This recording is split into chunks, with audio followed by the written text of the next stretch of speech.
Hello and welcome to As Built, the podcast from Graphic Machine about architecture firms, buildings, and how both get built.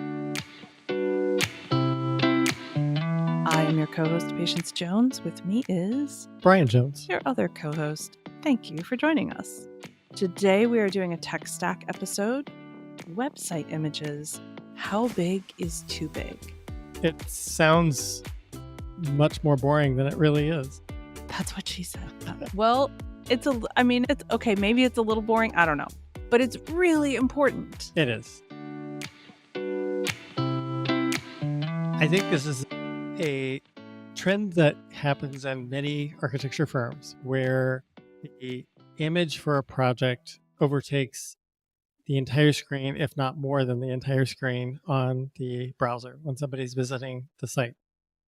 And there's not necessarily an appreciation for whether anybody is scrolling beyond that image. And there are data points that you can gather to tell you whether they are or not, which is really crucial and why we're kind of having this episode in the first place. But in creating a site, understanding that the common browser won't necessarily be somebody on a 30-inch or screen at the maximum resolution so that the image fits perfectly in a field of white, and making sure that you understand what the common experience of your site is relative to the images, because they may not have the consumption that you think they do, and they may not be helping you in the way that you need them to. So we always start with the operating principle: you are not your audience. And there are exceptions to that, but probably not in this case for anyone listening. You're not your audience. So you may love really giant static images because they're beautiful and they are a record of achievement. And you can see in that photo all the years often of hard work and thought that went into a particular project. And it's almost like a monument to the design. And that's great. You are not your audience. Your audience needs to know who you are, what you do, what you're capable of. Will you work for them? Can you do a project in XY state? Why did you do this project the way that you did? Why should I hire you instead of somebody else? So images are really important to conveying all of that information. But if your site consists of a giant image that takes up the entire width of the screen and height, and the only way that I, as your audience, can find any information is if I scroll or if I hover my cursor over random parts of the screen, hoping that something will pop up that will tell me where to go, which is how some sites are designed. All real life. Yes, these are not just coming from my mind grapes. These are real examples. That frustrates people, and it makes people feel like they don't know why to hire you, and it's all just sort of a shell game. Or they fall in love with a really beautiful picture, but they don't bother to look anyplace else, or they think they can't because they don't understand that there's information below that. I think that has to be restated once again, just to underscore the point, which is that when there is a single image on a page and it fills the entire screen, it is not people's assumption that there is necessarily something to scroll to. Correct. And that is to believe that people will scroll just out of curiosity is incorrect. So a million years ago, I worked in print journalism, and the phrase is below the fold, which comes from back in the day when newspapers were printed and you would fold them up. That's a lie. That never happened. It never happened. This is in my alternative universe when, yes, you folded them, and all the information that was in the top half, it was the most important information. And the less important stories went below the fold. this is where this came from.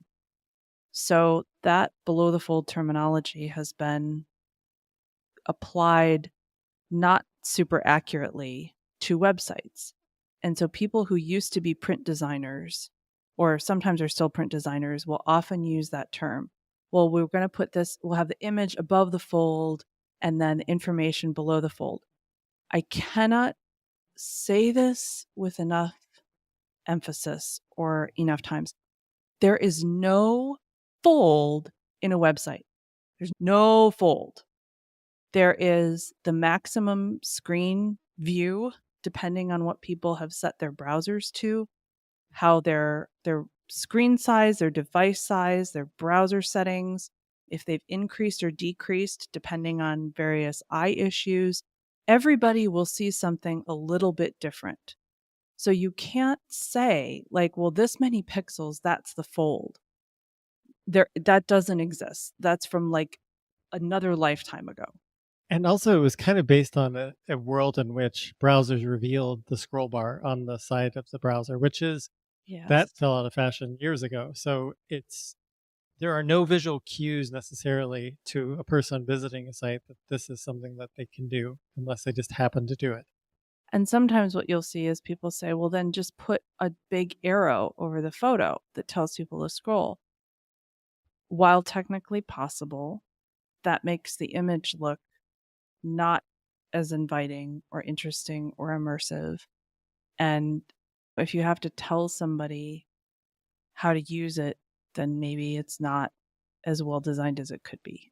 And I think that's saying a little bit about the way you think as a designer when you're building it out, that it's really critical to keep that in mind and to have that be person that you're trying to attract and get engaged should be at the forefront of consideration.